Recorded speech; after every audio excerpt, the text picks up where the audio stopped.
మహిళగా చెప్పండి. ఒక్క మహిళ ఏందే అంటే మనిషిని ఫస్ట్ మనిషిగా చెప్పండి. ఈ మధ్య మహిళలు చాలా క్రూరంగా ప్రవర్తిస్తున్నారు. వాము మొత్తం దాడులు చేస్తున్నారు. ఒకప్పుడు రక్తం చుక్క చూస్తే భయపడే మహిళలు ఇప్పుడు రక్తం చుక్క చూసి భయపడితే కనుక భద్రకాళి ఎట్లా తయారవుతుంది? ఏందో పట్టుకొస్తారు మీరు ప్రశ్నలు చెప్తున్నా- డైరెక్ట్ క్వశ్చన్ కి రావా? ఇప్పుడు మహిళలు రక్తపాతం చేస్తున్నారు, చంపేస్తున్నారు. ఎవరు చంపారు? భర్తల్ని గొంతు కోసి చంపుతున్నారు.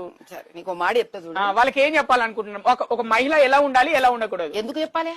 మొగోడు ఎట్లున్నాడు రోజు చెప్తున్నావా? నేనేమన్నా నువ్వు చెప్తున్నావా? మొగోళ్ళు ఎట్లుండాలో మొగోళ్ళ ఇంటర్వ్యూలు చేస్తున్నావా? ఇంత పెద్ద ప్రపంచంలో ఒకళ్ళు ఉంటదా ఈ ఆడోళ్ళు? ముందు ఆడోళ్ళని చంపి మొగోళ్ళ దగ్గరికి వెళ్ళి మొగోళ్ళు ఎట్లుండాలని ఇంటర్వ్యూ చేయ ఫస్ట్. ఏదో ఎప్పుడు ఆడోళ్ళు ఎట్లుండాలి మమ్మల్ని చదువుతారు. ఏదో మేమేందయ్యా చెప్పేది? దేశంలో ఆడోళ్ళు ఎక్కువ బాధపడుతున్నారా మొగోళ్ళు ఎక్కువ బాధపడుతున్నారా? ఇప్పుడు మగవాళ్ళే ఎక్కువ బాధపడుతున్నారు. నీ దగ్గర సెన్సస్ ఉందా? బయటిది సెన్సస్ ఉంటే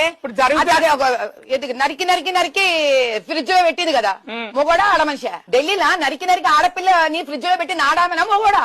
మొగోడు ఆడమ్ నరికి పెట్టింది కదా. ఎంతమంది మొగోళ్లతో నువ్వు వెళ్ళి ఇంటర్వ్యూ చేసినావు? మొగోళ్ళు ఎట్లుండాలి ఎంతమంది మొగోళ్లతో క్వశ్చన్ ఇచ్చినావు నువ్వు? అంటే సమాజం పట్ల ఎవరికి వేసినవా వేయలేదా? ఆ ఇంటర్వ్యూ చేసుకున్నాక నా దగ్గర అప్పుడు ఆడవాళ్ళు ఎట్లుండాలో నేను నీకు చెప్తా. జరుగుతున్న దారుణాలను అరికట్టాలి. చెప్పవయ్యా దీనికి ఆన్సర్ నువ్వు ఫస్ట్. ఇప్పటిదాకా ఆడవాళ్ళని చంపినందుకు ఎంతమంది మొగోళ్ల దగ్గర పోయి నువ్వు క్వశ్చన్ వేసినావు? మొగోళ్ళు ఎట్లుండాలో చెప్పు, నువ్వు మొగోళ్ళకి నేర్పించు అని. అది వేసినాడు నువ్వు నా దగ్గరికి రా. ఊరికి ఆడవాళ్ళ మీద ఆడవాళ్ళ దాడి ఆపేసండి. ఒక మహిళ